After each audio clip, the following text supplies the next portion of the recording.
Hello and welcome to part 3 of my 3-part video on Quentin Tarantino's Pulp Fiction, where we look at the film in relation to the Auteur theory. 3, that's a magic number. Yes, it is.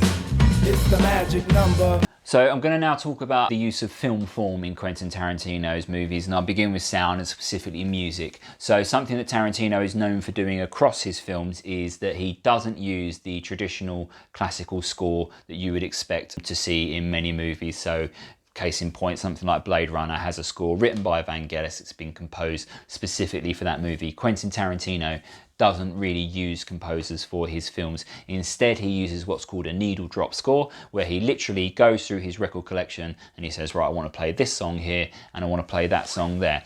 And he isn't the first director to do this. I think he probably got the idea from one of his favourite directors and somebody that lots of people compare Quentin Tarantino to, and that's Martin Scorsese, who used a needle drop score in Mean Streets from 1973.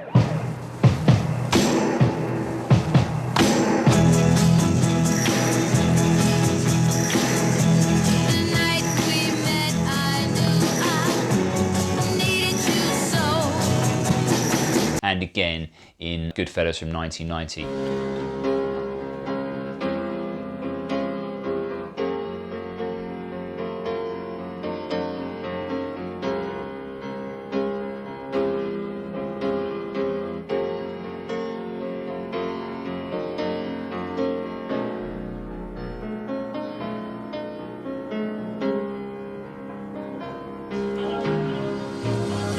The reason why he doesn't have a score like the one used in Blade Runner or the one used in Vertigo, Bernard Herrmann's score, is because he doesn't trust basically a composer to take his movie away from him.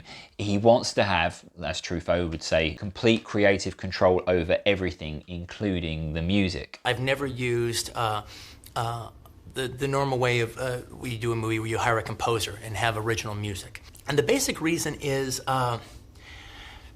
that's just too much power to give somebody who's not me over my movie. I just assume that I'm not gonna like it.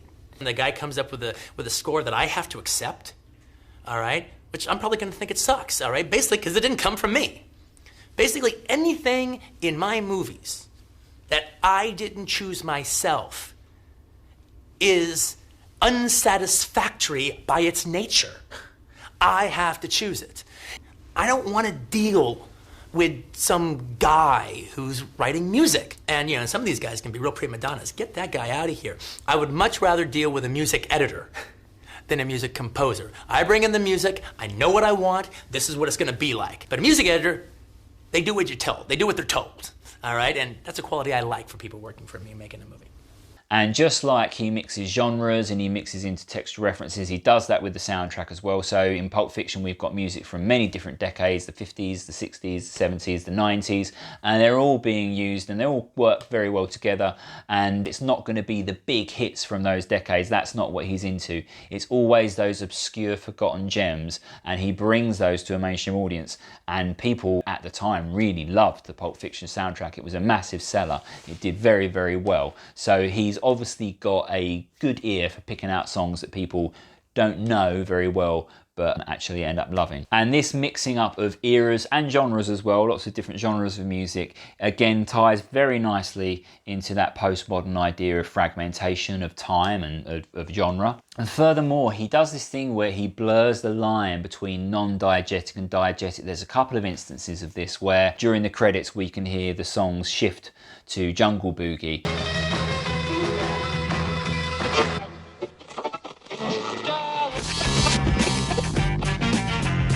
Which we think is, I guess, non-diegetic soundtrack, but then we cut to the two guys in the car and we hear that they're listening to it on the radio.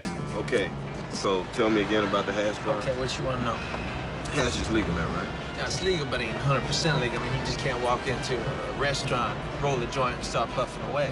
Again, we have it when Vincent turns up to meet Mia Wallace, and we can hear Son of a Preacher Man playing.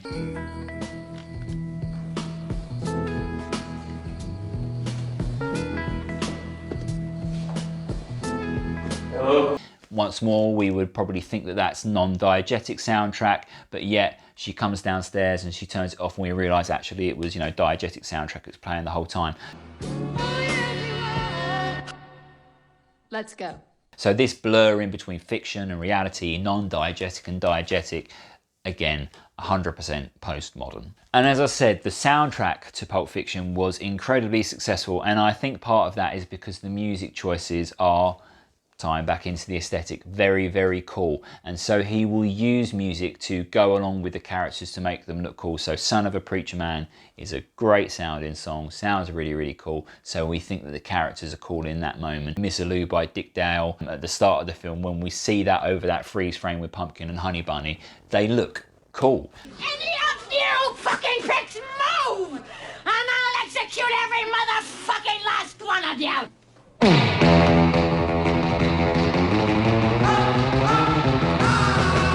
And that is part of one of the reasons why there's a sort of amorality to the characters who do these really bad things, but we like them, we think they're cool, we want to hang out with them, we want to spend time with them. And I think part of that is due to the music choices in the film. And he'll often use music in a very contrapuntal way, in a way that might seem quite ironic. The most notable probably example of that across his filmography is the use of the song Stuck in the Middle with You, playing as Mr. Blonde slices off the ear of a police officer. It's so hard to keep this smile from my face.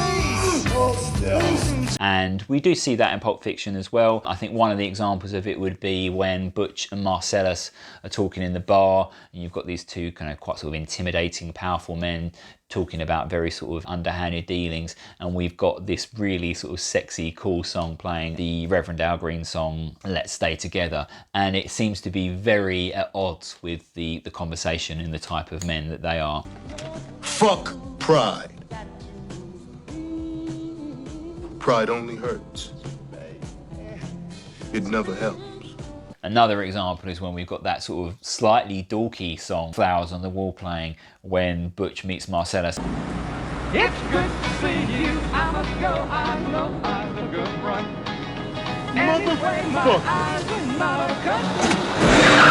And probably in most other films and most other filmmakers, they would have like a score there building tension about what's going to happen when these two men meet. But instead we've got this kind of slightly lame, I guess, song playing on the radio at the time that this moment happens instead. So it goes against what you would expect it to do, but it works. Ooh, that's a bingo. Moving on now to cinematography, there are a couple of things that Tarantino's known for doing. One of those is long tracking shots. We see a few of those in Pulp Fiction when Butch is walking to his apartment, that's done in one long tracking shot, and also when Vincent is walking around Jack Rabbit Slim's.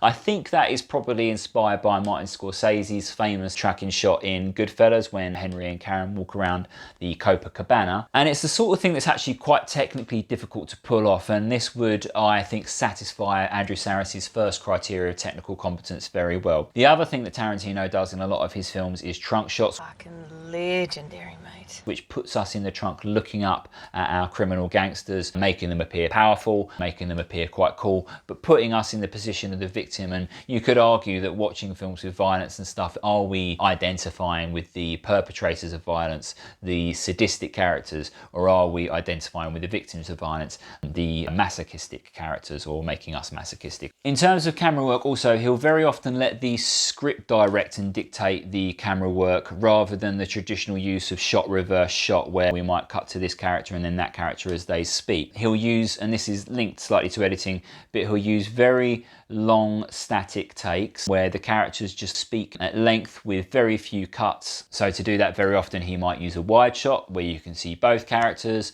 He might use a medium shot where we can see the characters from the waist up, or just do close-ups. And because we are just meant to be listening to the dialogue, that's the thing that's most important at that moment in the scene. And sometimes the camera is so subservient to the dialogue that he puts it in quite weird, unusual places. So there's one moment where the character is literally placed behind Jules and Vincent. Embarrass yourself like that in front of all those damn people. You're sitting there like a baboon.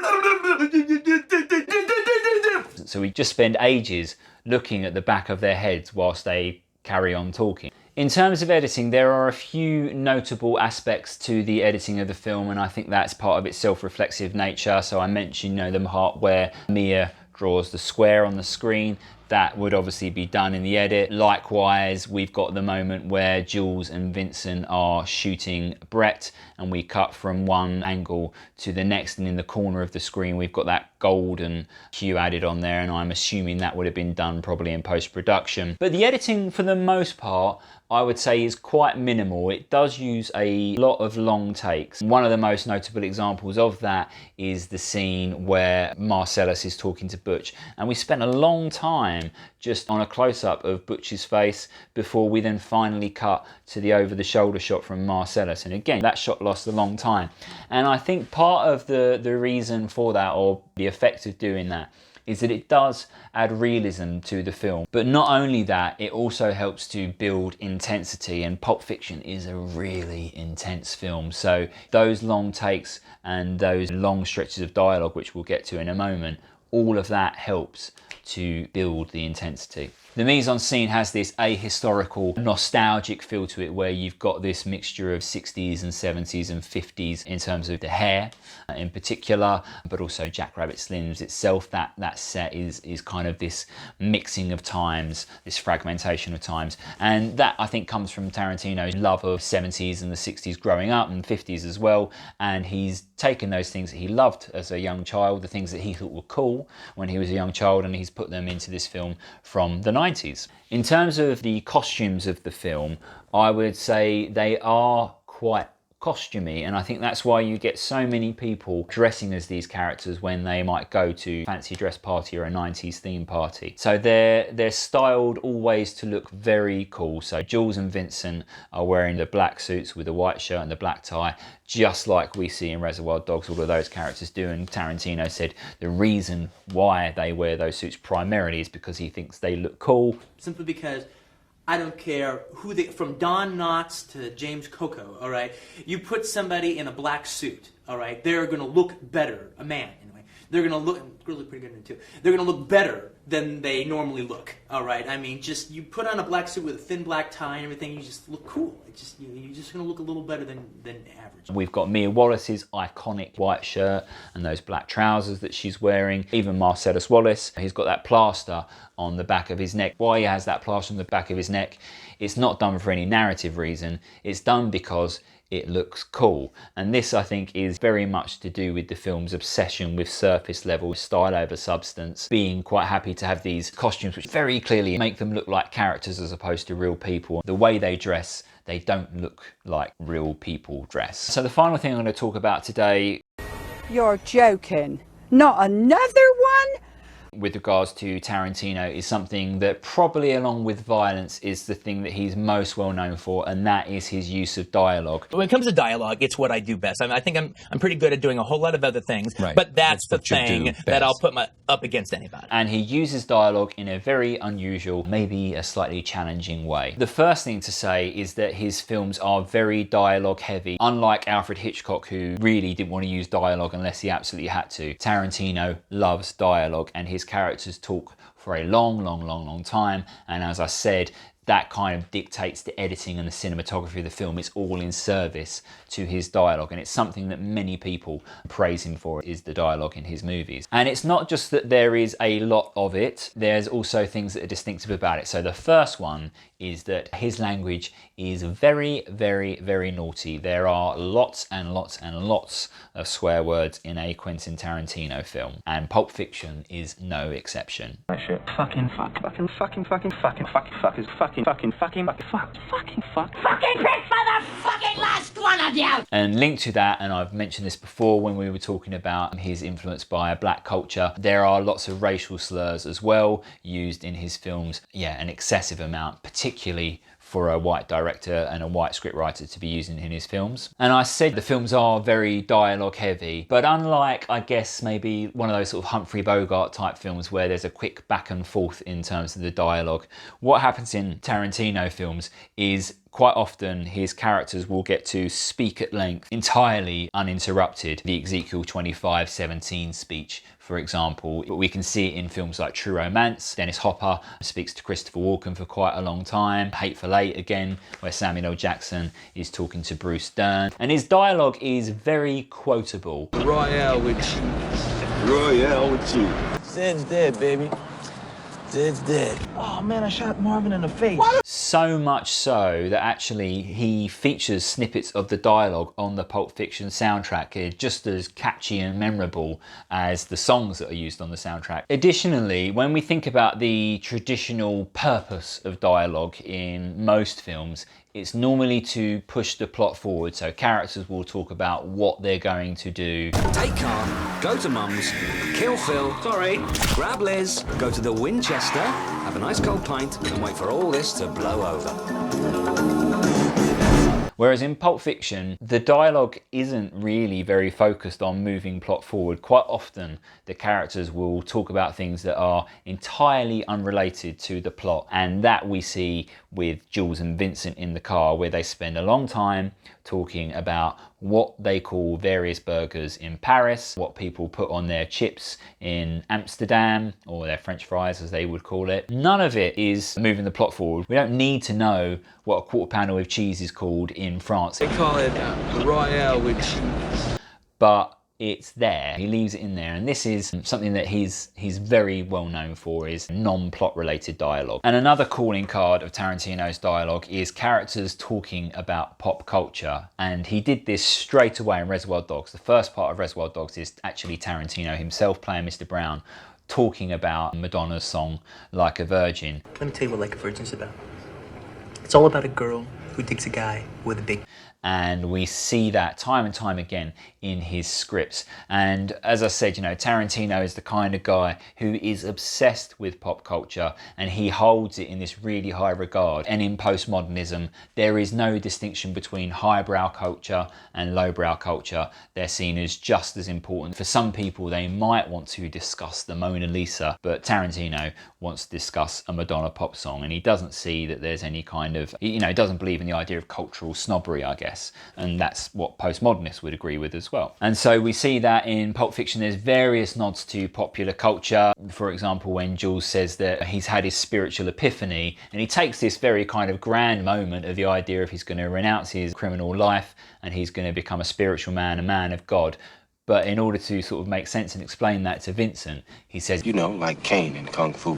Walk from place to place, meet people, get in adventures. Which is a TV show from the 70s, so he's mixing the sacred with the profane. And not only do they discuss pop culture, but they'll discuss social etiquette and things like that, most notably the foot massage, whether or not it's right to give a foot massage to a friend's wife. And in that way, it reminds me a lot actually of another postmodern text, but this was a 90s sitcom called Seinfeld, where the minutiae of social etiquette is deconstructed and picked at and discussed at length and ad nauseum. You just broke up with Melanie last week because she shushed you while you were watching TV. Hey, I got a real thing about shushing.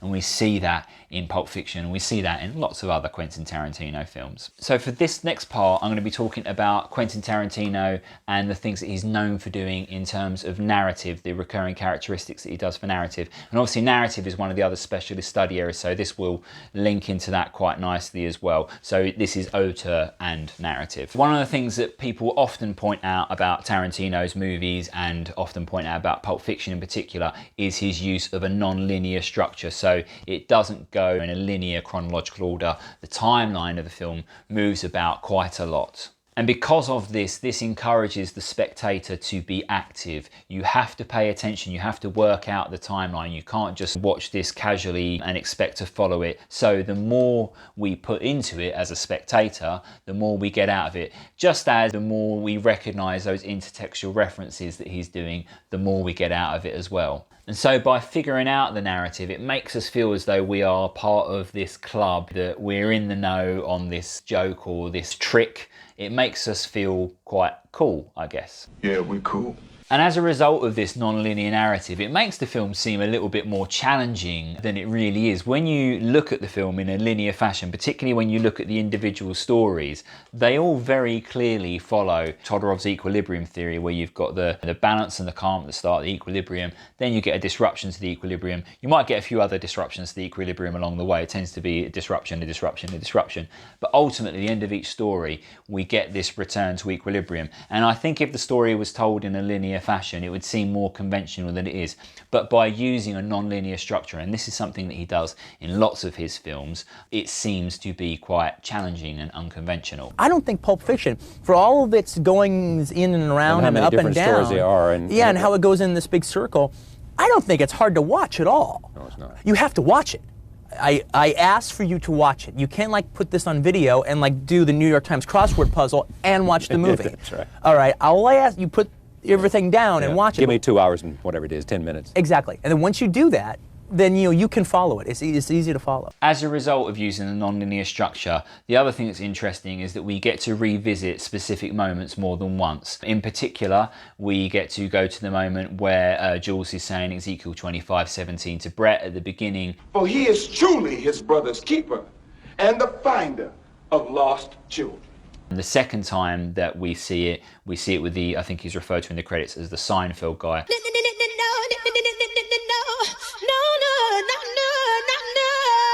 Holding the gun and listening to Jules reciting his speech.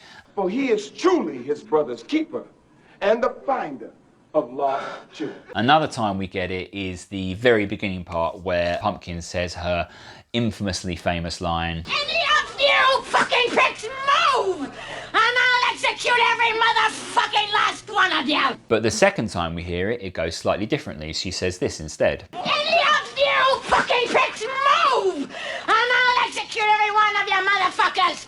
And I think this sort of replaying of the same scenes twice, but with that different perspective, in some cases sounds entirely different, is postmodern. So in postmodernist theory, the idea is that reality is subjective. There's no absolute truth. There is no objective reality. There are realities. And the way that you perceive something is going to be different to each person, and everybody has a different truth. And I think we see that playing out just ever so slightly in those revisitation of those two moments in the film. Another thing that Tarantino is known for doing, and I think this stems from his love of reading novels or maybe also his love of television, is his use of narrative chapters. Chapters are obviously used in books, or might be something some people might refer to it as being episodic. Just like in a book where you might kind of have a non-linear narrative and you might set up these chapters, or in a TV show where in each episode you have one character gets to be the main character that week, and then next week you get another character kind of taking the lead role.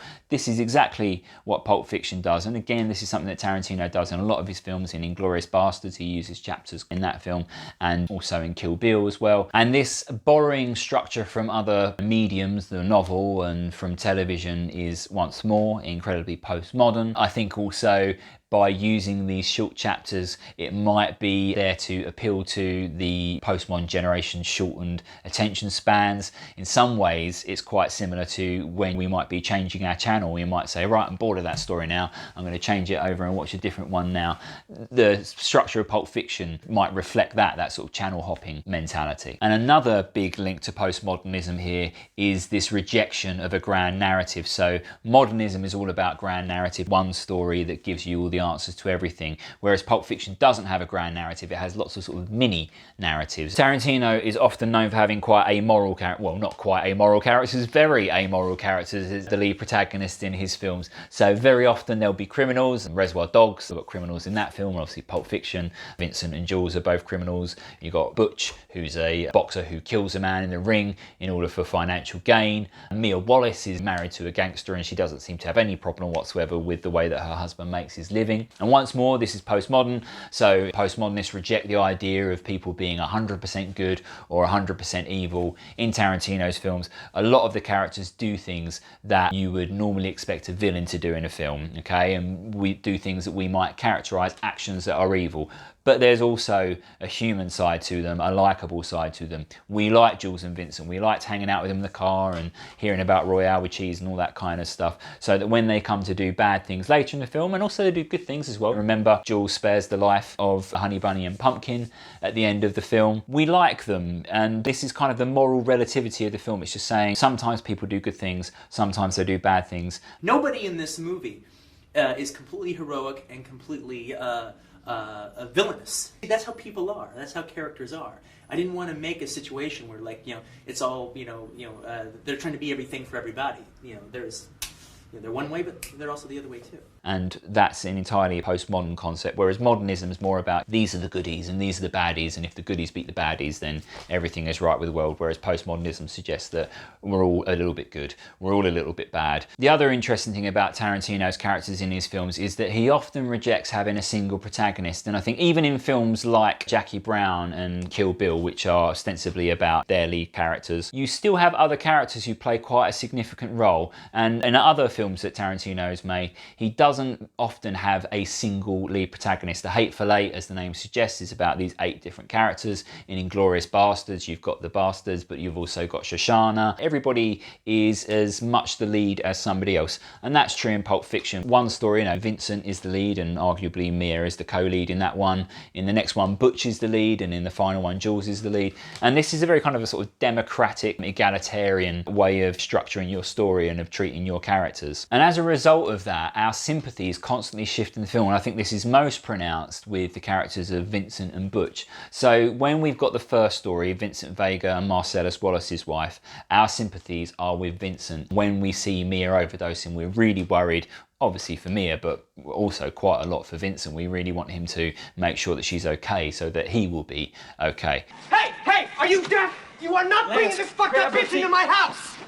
This fucked up bitch is Marcellus Wallace's wife. Do you know who Marcellus Wallace is? Yeah. Do you? Yeah. Well, if she croaks on me, I'm a fucking grease spot. But when we get to Butch's story, we want Butch to be okay. And so when Vincent comes out of the bathroom and Butch kills him, sure, we might be a little bit upset, perhaps, but also we understand and we sympathise with what Butch has done, and we're kind of relieved because now we want Butch to be okay. And once more, postmodernism is really evident in this moment because it's sort of saying that our sympathies can shift. There isn't a hero, there isn't a villain. Depending on your perspective, this person can be a hero and this person can be a villain, and it can be changed at any time. The other thing that is really interesting to me about Pulp Fiction, about Quentin Tarantino films, is that his secondary characters, if you like, have a more privileged position in the narrative than in most other films. So the way that this is most evident in Pulp Fiction is with the characters of Pumpkin and Honey Bunny. So they are the ones that open the film, and usually in a film, your lead characters are the ones who start off the film, and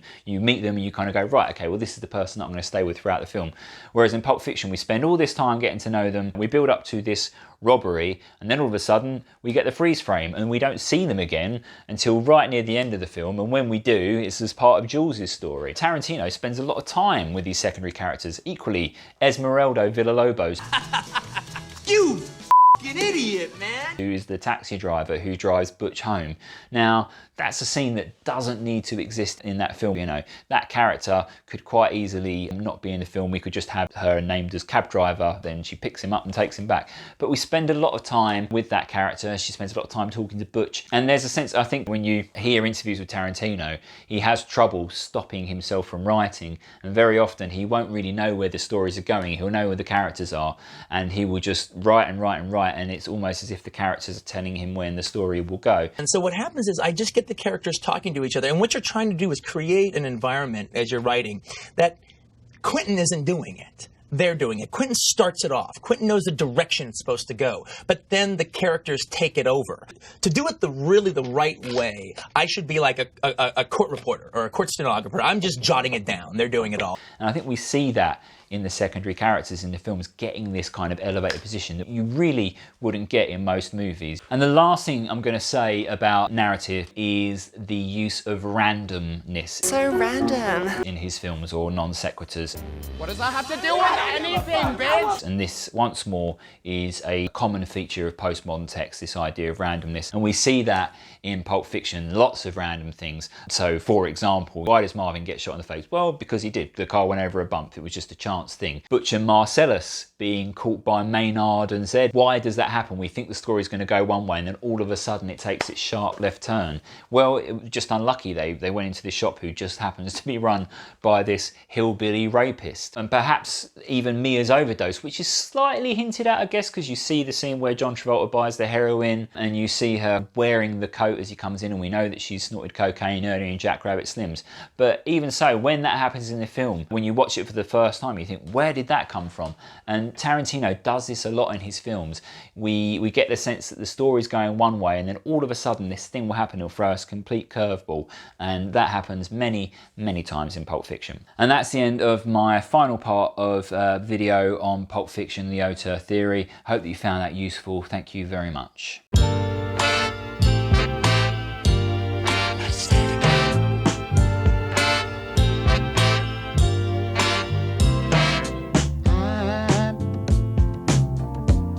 I'm so